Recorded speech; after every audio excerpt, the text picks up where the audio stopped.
everyone. Welcome to today's episode. I am recording it in November 2023. We are just over a month into what may be one of the greatest conflicts that we are experiencing as a collective in this century. And today's conversation is centered around how life happens through conflict and peak transformation. When we review historic events, we oftentimes wonder how people lived through those times that can seem to us, in hindsight, as insanely difficult, if not impossible, to navigate. How have people and communities survived events such as the Holocaust, slavery and civil war, Hiroshima, or working in the World Trade Center on that September 11th day? The world and the collective were never the same after these events. And picking up the pieces and rebuilding a new and different kind of temporary normal, humans have made it through. Somehow we have made it through. And new eras were no doubt catalyzed. Now, this is not unlike when we reflect on profound psychedelic journeys in our integration process and tap into that multidimensional experience that, again, in hindsight, may seem as an improbable occurrence. But in real time, when we were just making our way through that deep space, somehow it made sense. Now, for the past month, the world has been polarized, following a rude awakening that has shattered one of the greatest universal illusions that humanity has been sheltered under. We have become complacent of evils and were jolted to alert, and our values were put into trial.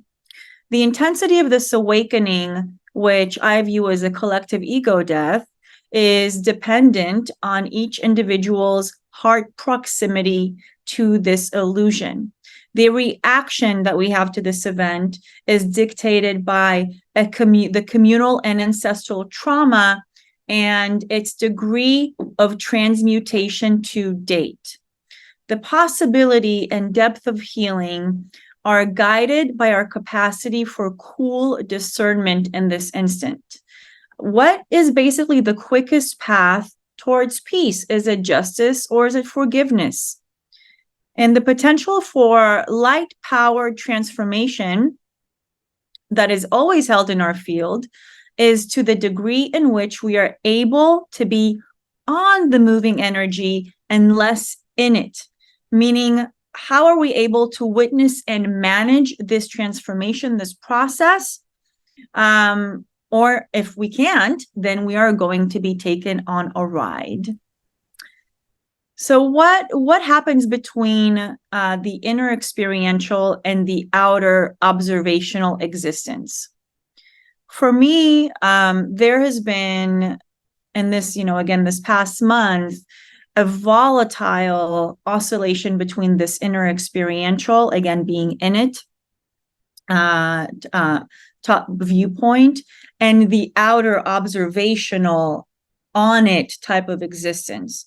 So I'm talking about, what does moment to moment through monumental paradigm reprogramming transformation, what does the moment to moment actually look like? So here's what it looked like for me in this past month or so of this global conflict. So for me, it was all about check-ins with family and friends that are actively coping with war. And when I say active, I mean active as in helping, for example, my mother who lives in Israel. I'm helping her through anxiety that's developed partially by running into a bomb shelter multiple times a day.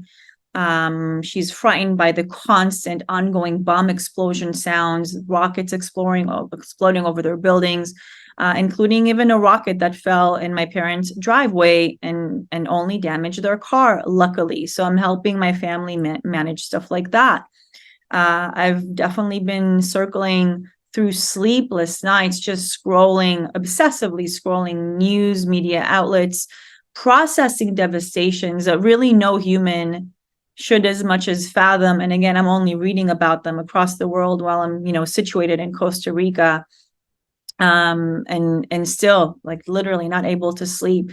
My heart skips a beat for each and every openly, proudly, violently anti-Semitic act that is currently spreading across the globe in multiple countries. Literally, it's making me nauseous, sick to my stomach. Those are very easily found online, just depending on the level of your interest. There are multiple reports coming in every single day, people being violated, abused, raged against, murdered. There are stores that I've seen in so many countries in the world literally placing signs on their storefronts not allowing Jewish people inside their stores. So if this doesn't remind you of a previous event in history, then I don't know what will. But being a Jew, this is something that I'm definitely contending with myself. Also, my heart breaks over and over and over again with every thought of babies, children, women, mothers, grandmothers, men, every single person, every single innocent person that is suffering their way through war, particularly abducted babies that are trapped in underground tunnels. Some of them are without their mothers. Some of them, their mothers have been murdered. Their entire families have been murdered, and they are being held hostage by terrorists in underground tunnels in a war zone. I'm also contending with shaking disappointment from the silence. Oh, the silence. Oh, the utter ignorance of the consciously inclined community.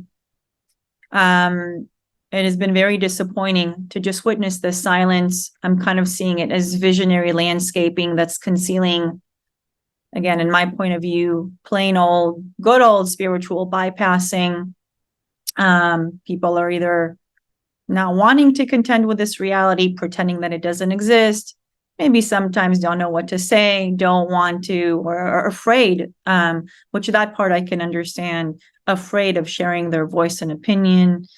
But definitely, I feel like there has been silence from a lot of spiritual and psychedelic leaders, just ignoring the situation, which I just feel is very disjointed, dissociated from the psychedelic renaissance, if you will. I'm also experiencing bouts of gratitude for living in the gentle land of Costa Rica.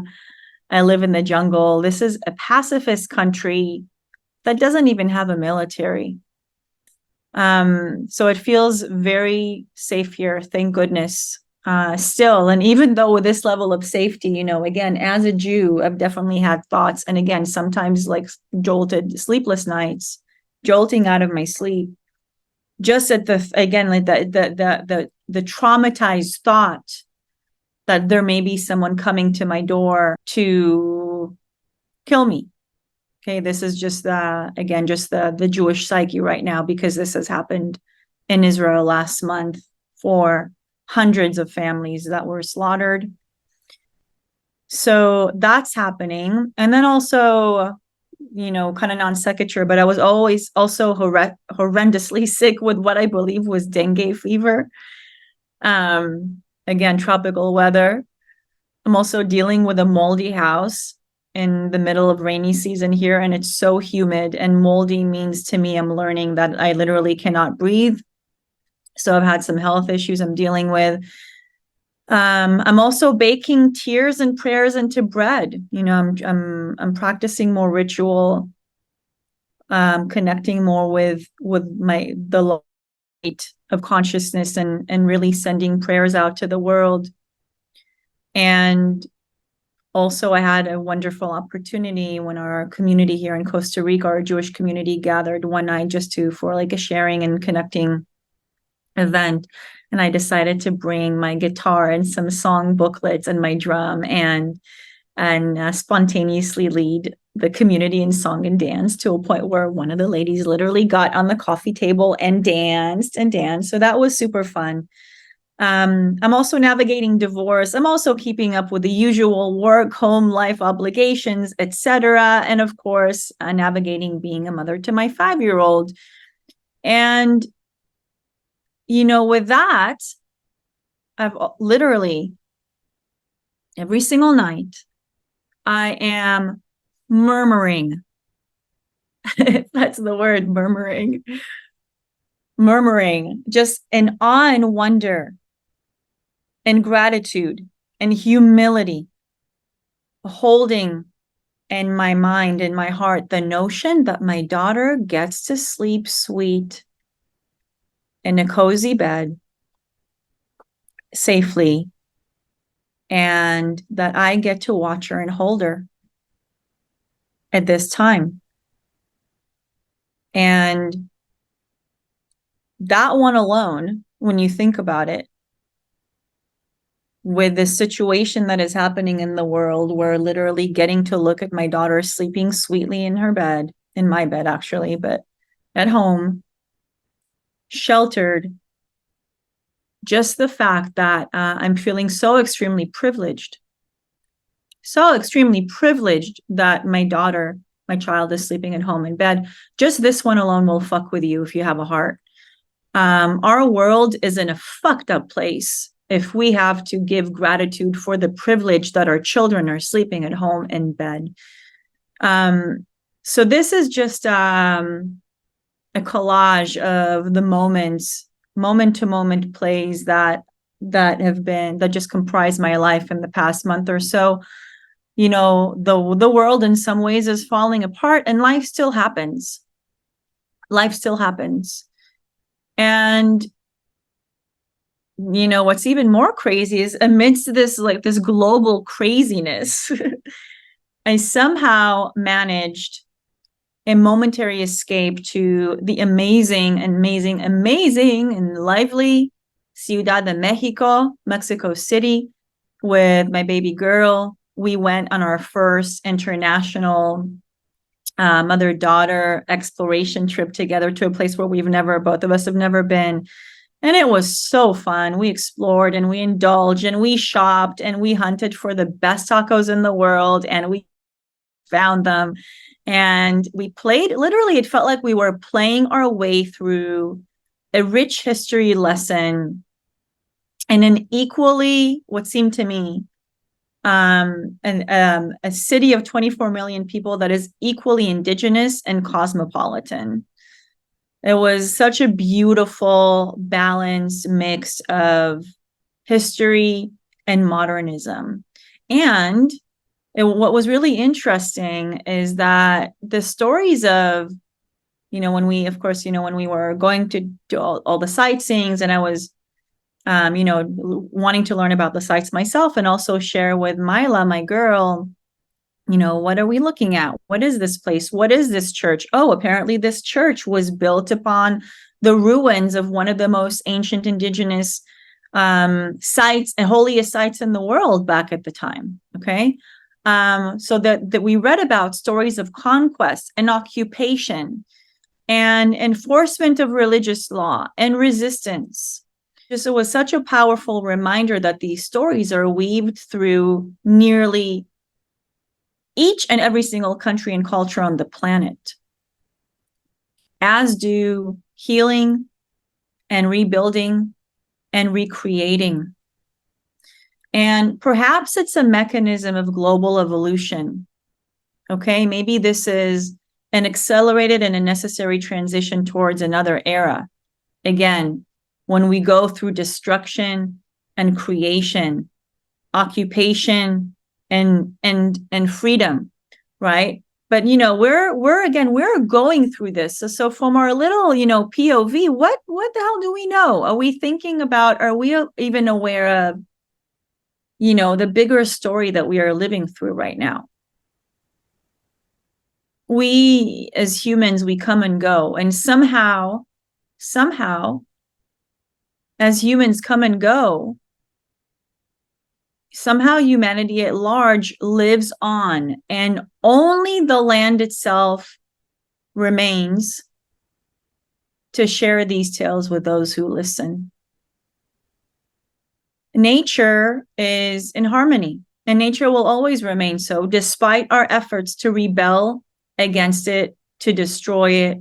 And if change is bigger than us and is ultimately inevitable, if destruction is ultimately inevitable, again, this part of the natural cycle, the world is going through some type of a death right now. We're going through a death for a rebirth. We are going through a death for a rebirth. So if death is inevitable, why do we hold on and insist on suffering through this change?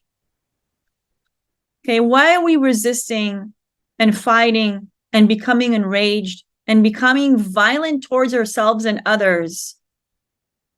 As, again, there is a huge conflict. The Middle East pertains to all of us, whether we are, related to the land or not. It does because it does because Israel is the only democracy in the Middle East. And, I'm not a political expert by any means. I don't really understand the strategy. And to be fair, like there are a lot of pieces in this thousands of years of history that I am probably not aware of because I'm not a historian.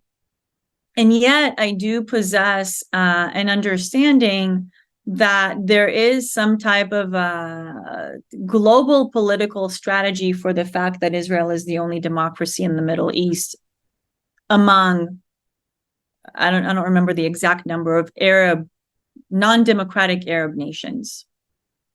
And I understand that there is some type of a global security issue happening. Again, I don't know the details, but this is just the way that I understand things.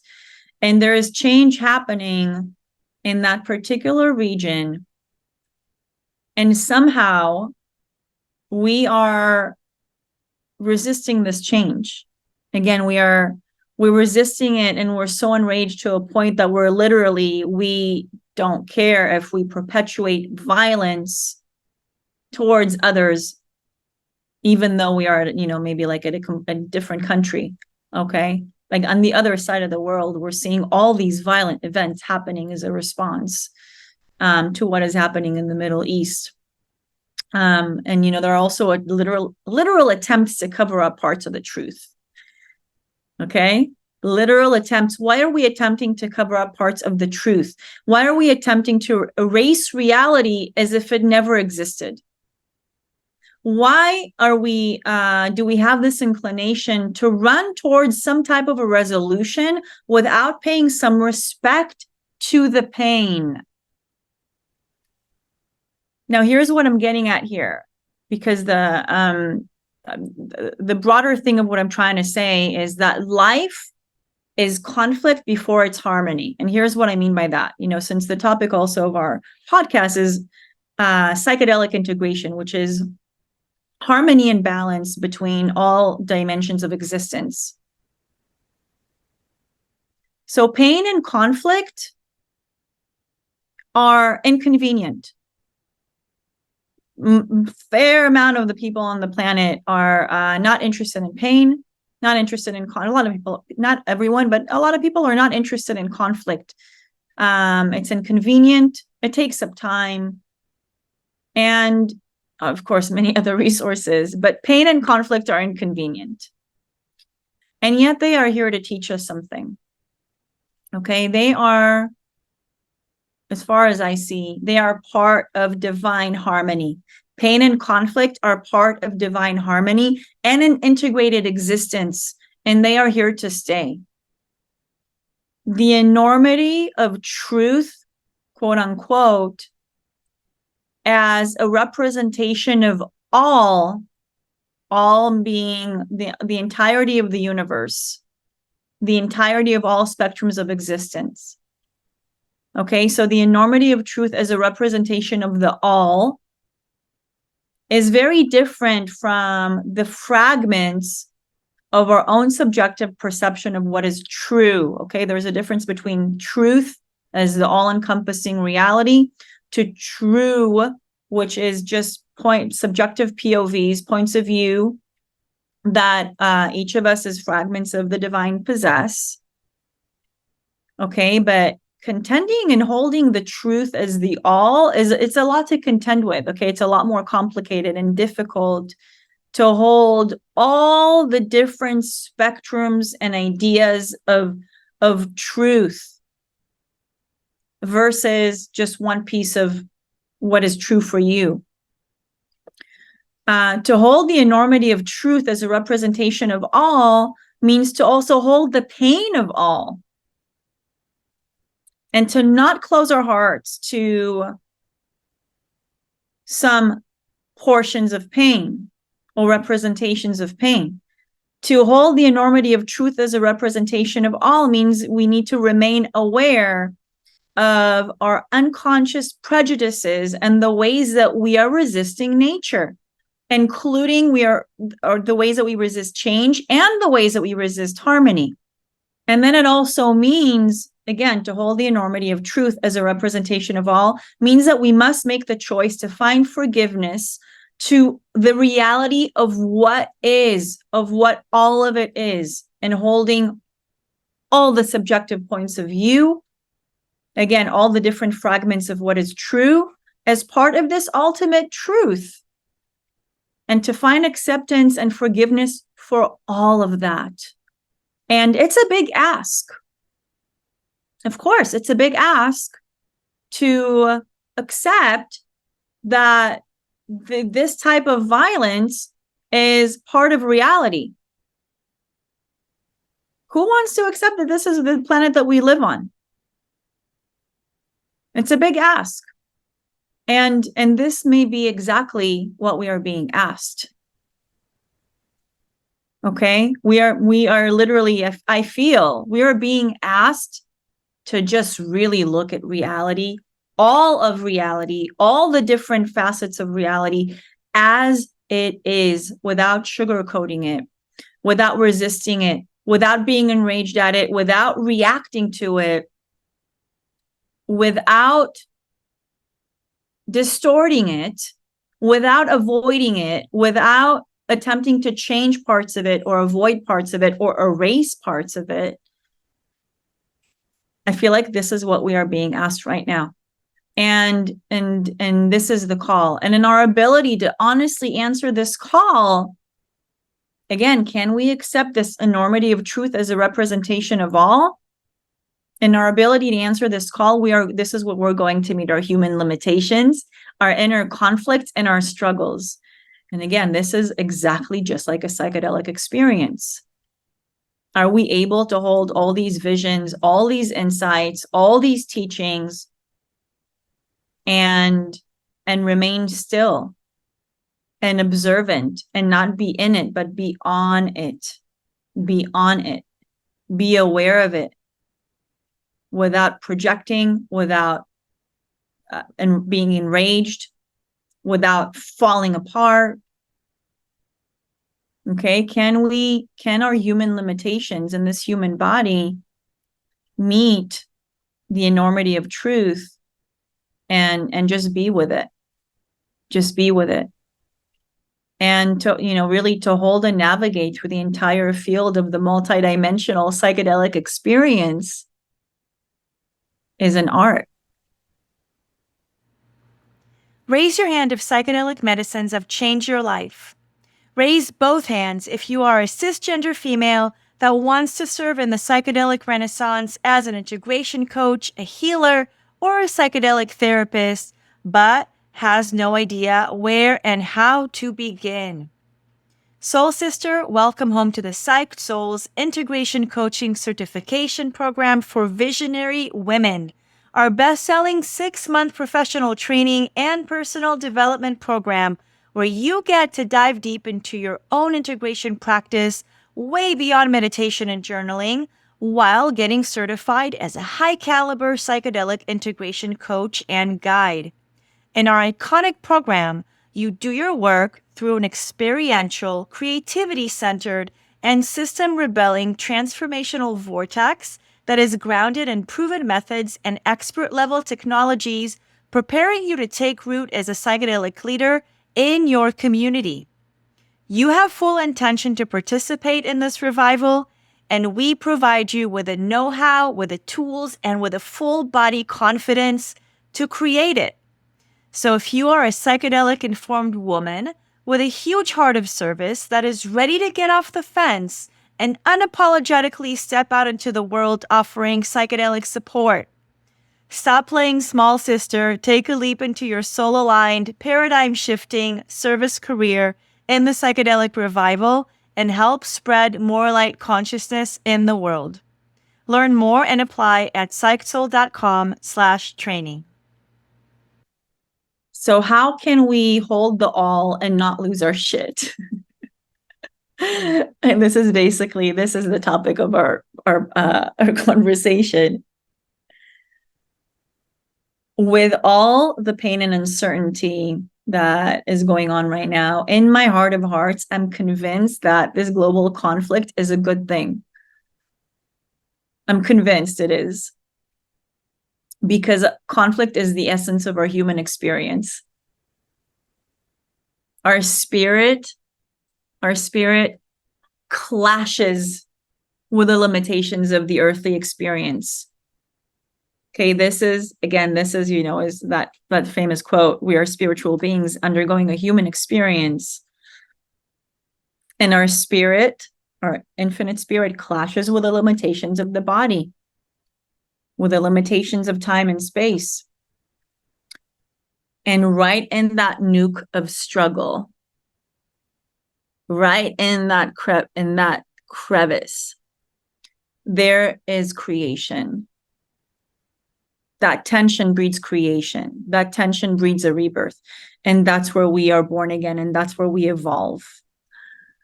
And if so, then life is not about avoiding conflict, but it's about how we interface with it. It's about learning to interface with conflict and manage it, how to be on top of it, on top of the conflict, not in the conflict. Okay? How to be an observer of the conflict, not be a part of the conflict, not make it our own, not be involved with it, but to hold that bigger picture, that bigger story, point of view, like be there. We're going to be there. We're not going to avoid. Be there, but be on it. Hold both levels of awareness without reacting. Hold both dimensions of existence without reacting and without disintegrating. Massive change is happening right now. And again, somehow we are living through it, but we can decide how to navigate this change that's inevitable. Again, do you want to be in it and perpetuate more violence because you're so enraged at the perceived injustice? I'm saying perceived because this is all so subjective. And what is justice, right? Again, so subjective. How do we remain sane through monstrous transformation? How do we remain on it without dismissing, avoiding, or erasing the truth for convenience? Now, for us psyche knots, okay, this is the exact same way in which we move through ceremony. The exact same skill set. We can decide to hold the complex reality of transformation, of change, and navigate the multiple dimensions of existence. We can decide to accept all of it as truth. And then we can decide to see it, that this is a reality. And again, our subjective point of view is one reality out of infinite realities. So we can operate in this transformation, not just being in our reality, but just from, again, being in our reality, but also being open to understanding there are so many other POVs, so many other realities. And by the way, deciding not to hold the complex all is also a choice. And that's fine. I mean, that's fine for you if that's what you desire. If this is your limit, that's fine, but it's a choice. Okay. And we are here in the business of awareness and integration, and not as opposed to splitting by being in a limited, constrained reality that ultimately, again, is just disjointed from the entire sphere of existence. So we can practice developing presence with it all. Okay, we can practice, again, these are the skills that we can use in ceremony. And by the way, all of this, I teach all these different skills in my course that you can purchase through my website, Psychedelic U, okay? A psychedelic navigation skill set. We can practice developing presence with it all. We can practice emotional and mental observation of all the different psychological landscapes that we're in. We can practice being aware of the limitations and needs of the body and caring for it in real time. We can practice becoming aware of and catering to the requirements of daily human living. Okay. Yeah, we got the child, we got the mold, we got the work. Hopefully you don't have the boss because you're a boss for yourself. We got stuff to do. We got to manage the house, got to cook dinner, got to take care of the body, take it out for a walk. Okay, we got a lot to do here. We got some discipline to practice. We got to be in touch with our family and community. We got to be there for each other. We have, can we practice observing the spiritual ideologies? Okay. And notice any spiritual supremacies, right? We got to practice the prayers and the wishes. We want to hold space for the ineffable and the unspeakable and allow it. This is such a big word right now. To what degree do we allow the ineffable and unspeakable? But this is, when I think about that, this is in the realms of taking action. And right now, at this very moment, I want to state that right now, I'm speaking about observance. Okay, we are observing the ineffable. We are observing the unspeakable. And we need to literally make a choice as a humanity. What do we allow in the sense? What type of violence are we willing to entertain on this planet for the good of all, for the greater good of all, for the greater good of all humans and beings and harmony? Can we observe holding the collective dream? What is the collective dream? What are we dreaming about? Are we dreaming about peace? Are we? I feel like peace is another big concept that is thrown around a lot. What does it mean to be in world peace? What does it mean? Realistically, practically. And is it achievable in this lifetime? Is it achievable? Or can we practice taking small steps for it? And I'll talk about that in just a second. But can we hold the fact that we have the individual subjective perception, again, and it's only part of the collective dream? Can we also notice the inner child, our inner child? Okay, again, it's all happening. Okay. And our inner child is still here. Our inner child demands playtime. Our inner child demands rest, demands rejuvenation, demands just nonsense, silly, productive, less time. Can we decide to accept even the occasional dissociative fuck it stance? Okay, fuck it is in, okay, I see that this is all happening right now. And I just need like 20 minutes of like, fuck it. And just 20 minutes, 2 hours, 2 days, 2 weeks, whatever you need. Sometimes it is just a lot to take in. And we need to maybe dissociate a little bit. This is part of our coping, unless you're an enlightened master Buddha. I don't know about you. I'm certainly not. I definitely have those occasional dissociative fuck it stances, fuck it days. I had one yesterday, in fact. But we can navigate all the realities of the human condition. And somehow, if we are so privileged, we will live through it. We live through it. We live through these events.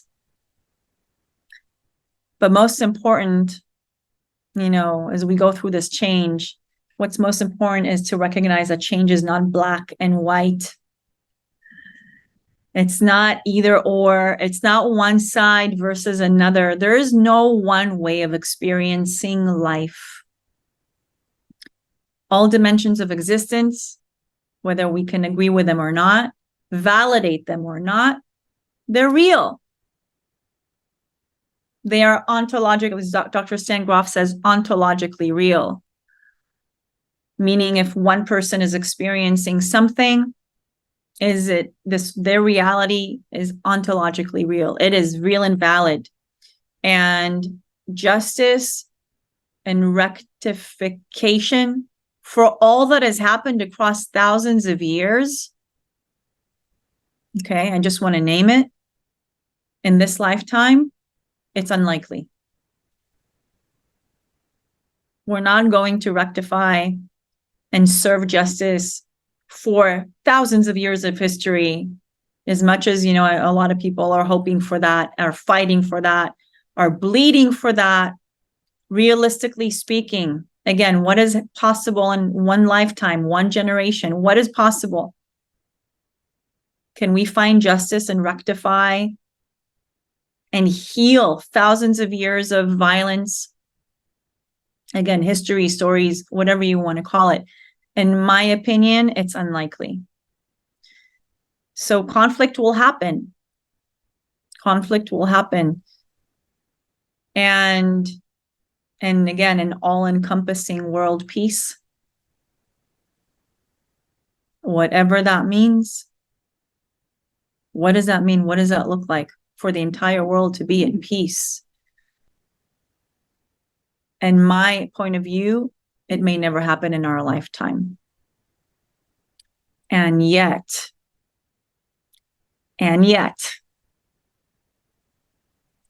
peace within us in our individual lives and within our communities is within everybody's reach. I'm going to say it again. World peace is one thing. That's a huge ass vision. Huge. Maybe if we all consciously work towards it for a few generations, when everyone's on board, maybe it will happen in a couple of hundreds of years. Systemically speaking, okay? Just like having that systemic point of view. It's going to take a long time to really like eradicate hate from the planet, don't you think? But peace within us, in our individual subjective lives and in our communities, is within our reach right now, today. A new reality and a new paradigm is being birthed right now through our daily actions. Okay, through our small practices of awareness, through small practices of forgiveness, through a choice to lean into our riches, our own life's riches, within our current conditions, we have that choice. And we have the choice to cultivate peace and creation right now. Right now. Anywhere no matter where you're living in the world. And if you're reading this art, if you read my blog about this particular podcast, if you're listening to this right now, you absolutely have this privilege of making the choice to live in peace.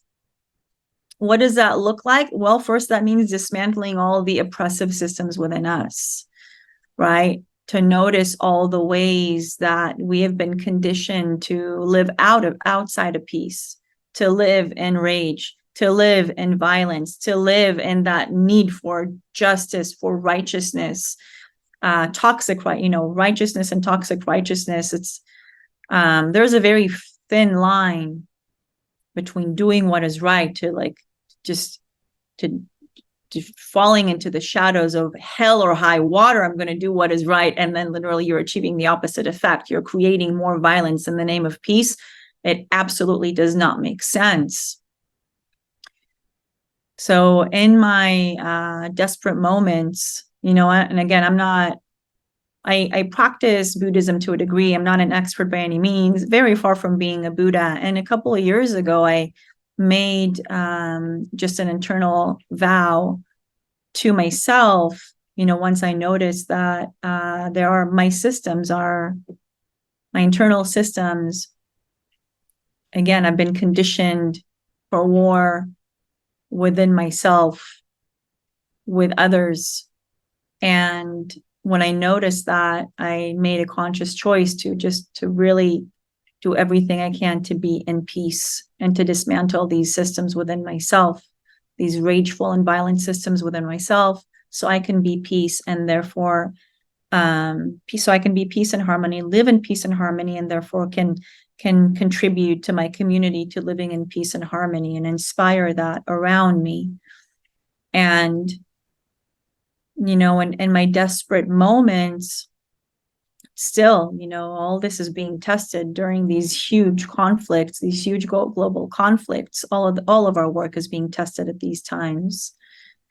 But in my desperate moments, finding myself at what can seem like a complete loss, facing this inconceivable pain of what people are going through right now in the Middle East, I remember that I have a privilege, and my privilege is to be aware and to be on it. And this has been my most reliable ninja tool to navigate through these times, through psychedelic experiences, literally as new eras are being architected. And I'm realizing just the preciousness of life, how it could literally be that one moment you have it all, and then one moment you may not.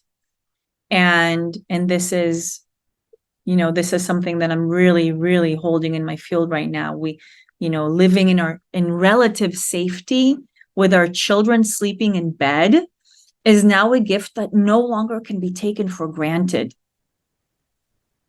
That cannot be taken for granted. And literally every moment right now to me feels like a universe of opportunity. It's like time is like really slowed down. Like, whoa, like every moment there's so much that can be done. And how am I taking advantage of this? So I've become literally more motivated than I ever have before.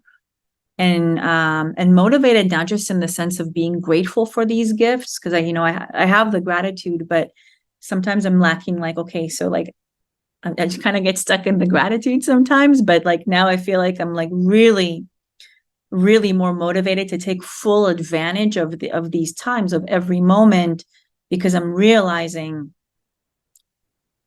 exactly how I am one of the most privileged people in the world right now. One of the most privileged people in the world, with a level of freedom and personal agency that I have in my life, with the resources that I have in my life, with my health, even if my health has been, kind of it's been being tested recently, I still see how I'm so privileged. And, with all of my personal trauma and struggle and stories, I have been given the precious opportunity for a peaceful life. And I've taken it with both of my hands. And I'm really inviting you to, once you have that awareness, to just do the same. Practice leaning into every moment. Make the most out of your time. I feel like if there's anything that we can do again to rectify, once we understand like why are all these lives being taken so brutally and senselessly, thousands of lives are being just chopped, slaughtered, massacred. And what are they teaching us? What are we learning from this? Is this happening in vain? Or can we really, maybe like for me, this is my way. Again, this motivation to make the most out of my time, to experience and to create. This has literally become my way to grieve and honor every life that has been affected by this conflict. This is what they have been reminding me of. This is, for me, this has been the gift. These people sacrificing unwillingly, in the most horrendous ways. Their lives have been taken away from them. They were literally sacrificed. And I'm learning something. For me, I'm learning something. And this is helping me cope. And this is how I make peace. This is how I make peace. And reality awareness, resistance, ego dissolution, war, surrender, acceptance, forgiveness, healing, transformation, integration, evolution. They are all happening right now.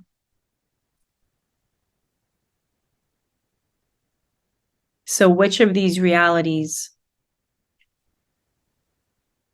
are you wanting to make bigger?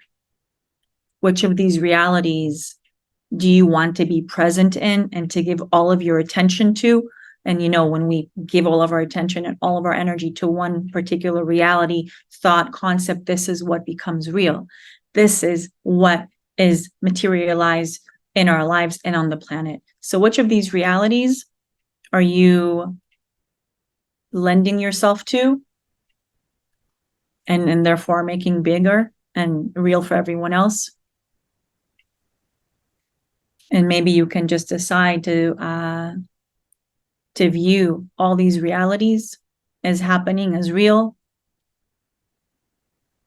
and decide, again, make a conscious decision.